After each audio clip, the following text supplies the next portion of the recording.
Pessoal, notícia bombástica acabou de explodir neste exato momento. Eu vou trazer essa informação em detalhes a partir de agora neste boletim informativo que eu estou preparando com muito carinho aqui para todos vocês. Bem rapidinho, quero perguntar a todos vocês que estão do outro lado me assistindo, como é que está o clima aí na sua cidade? Tá chovendo muito? Tá fazendo muito sol? Coloca aqui embaixo aqui nos comentários, gente, tá? E bem rapidamente, claro, não esqueçam de se inscrever no canal, ativar o sininho das notificações, compartilhar, explodir o vídeo o máximo possível que vocês puderem. E ó, deixa o like, deixa o joinha, porque é muito importante o seu joinha aqui para o nosso trabalho. E sem enrolação, vamos direto para as informações. Vejam só essa bomba gigante que acabou de explodir na política nesse dia de hoje. Vejam só. Olá, bom dia. O assunto hoje aqui é economia, mas eu não vou falar sobre economia, esse é assunto para o Rodrigo Constantino. Só que ontem, quando eu saí do ar ao vivo aqui na Hora Verde falando sobre o soldado de Israel, que a justiça brasileira estava querendo que a Polícia Federal investigasse, o nosso colega João já trouxe a notícia de que Fernando Haddad teria que interromper as férias porque foi chamado de volta. Tava muito estranho, né? No caos econômico que se instalou no Brasil em dezembro, o ministro da Economia saindo de férias. Aí eu joguei rapidamente no meu Twitter para ver como é que estava a temperatura da aprovação ou reprovação do ministro da Fazenda, Fernando Haddad, entre os meus seguidores. Coloquei lá a notícia que o João tinha trazido para nós, de que o ministro estava sendo chamado de volta das férias, e perguntei, notícia boa ou ruim? Até formulei mal a pergunta, né, Pitoli? Porque um seguidor me corrigiu e disse que devia ser notícia ruim ou péssima, concordo com ele. Mas o que me impressionou foram os comentários dos meus seguidores, que é gente de todas as idades, do Brasil inteiro, assim, majoritariamente ou praticamente unanimidade aqui, dizendo que a notícia é péssima e fazendo muitas argumentações aqui que eu acho que nos devem levar a uma reflexão um pouco maior sobre o que estamos vivendo, afinal de contas, na economia, tendo à frente da economia um ministro completamente desmoralizado, sem um único apreço de ninguém da população. Quer dizer, obviamente que vai ter os petistas, os lulistas, esses não estão na minha bolha, né? A maior parte não me segue, mas é impressionante a rejeição ao ministro Fernando Haddad. E aí vem lá os comentários. Taxad vai pensar em mais taxas. E é legítimo que o seguidor pense isso. A gente vem tendo reiterados aumentos de impostos desde que Lula assumiu e desde que Haddad assumiu. Então é um ministro e é um governo que só sabem taxar. Eles não sabem trazer notícia boa nenhuma para a economia. E impostos e mais impostos. Aí vem lá outro comentário de uma seguidora. Nada é tão ruim que não possa piorar. Tão ruim quanto o fim das férias do Supremo. Né? Então a gente fica achando que o fim das férias do ministro da Economia é ruim, era melhor deixar ele lá. Ruim sem ele, pior com ele. Com o PT no poder não tem notícia boa nunca. Voltará para fazer o seu melhor, aumentar impostos, criar novos, fazer a egípcia, blá blá blá, desconexo. Aí eu lembrei que um dos seguidores colocou aqui imediatamente uma entrevista que a Fernando Haddad já tinha dado, uma breve conversa ali com um jornalista, o áudio está até bem ruim, chegando ao Palácio do Planalto, e realmente é desconexo o que ele está falando.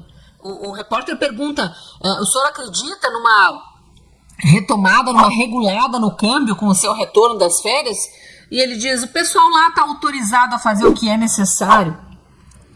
Como assim, né? Um ministro da Fazenda sendo entrevistado no retorno às férias, o câmbio nesse caos, a economia nesse caos, dívida trilionária, enfim, todas as contas, o dólar disparado, todas as contas do Brasil destrambelhadas, e ele vem e diz, o pessoal lá está autorizado a fazer o que precisa ser feito, mas o repórter queria saber o que precisa ser feito, e o repórter insiste e ele continua enrolando, ou seja, ele realmente não entende nada, não sabe o que está fazendo ali, nem o que precisa ser feito.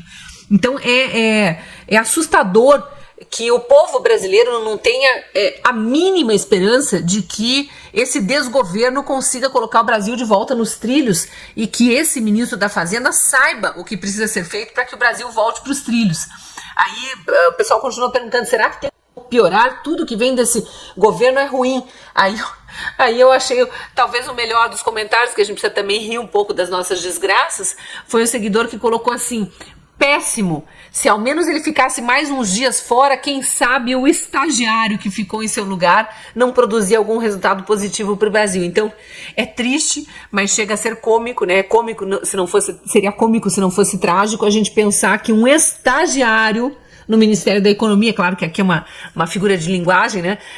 Mas faria melhor do que o ministro da Economia.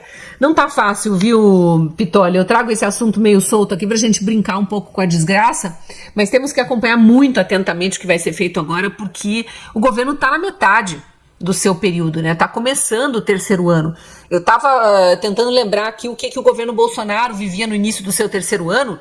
Já tinha passado por um ano de seca intensa, a maior seca da história, já registrada no Brasil, né? E mais um ano de pandemia. Tava começando aquele período tenso, também polêmico, da vacinação, 2021, né, o início do terceiro ano de governo Bolsonaro, mas Paulo Guedes estava lá nas alturas, tinha dado conta de 38 milhões de invisíveis. O pessoal do Bolsa Família, que se chamava Auxílio Brasil, auxílio emergencial, né, no período da pandemia, estava recebendo 3 vezes mais do que recebia, a economia bombando, em plena pandemia, justamente porque o povo estava com mais dinheiro em caixa. A dívida brasileira tinha aumentado, obviamente, mas a dívida do Lula 3, já está pior do que a da pandemia. E assim, todos os números, o déficit das estatais, a gente falou aqui nos dias passados, aí nos últimos dias do ano, o déficit das estatais no governo Bolsonaro era menor durante a pandemia no governo Bolsonaro, porque no final do governo Bolsonaro era lucro, não era déficit, né? Mas era melhor do que agora. Aliás, Lula 3 só está perdendo para Lula 2. O pior déficit das estatais tinha sido no final do governo Lula 2, ainda antes da Dilma entrar. Até Dilma tinha conseguido que as estatais dessem um resultado menos pior do que Lula 2 e agora Lula 3 batendo os recordes negativos aí. Então é deplorável o que esse lulismo está causando ao Brasil. O alento é que mais e mais eleitores de Lula estão arrependidos, e é gente simples. É gente comum, que eu tenho visto de vídeo de nordestino, a gente percebe pelo sotaque, arrependido, pedindo desculpas ao Brasil. E é bom que tenham essa percepção, né? E são bem-vindos do lado de cada força, do lado da crítica, do lado da pressão, do lado que exige que esse desgoverno aí caia na real e comece a reduzir o número de funcionários comissionados, a reduzir o número de ministérios, né, Lula?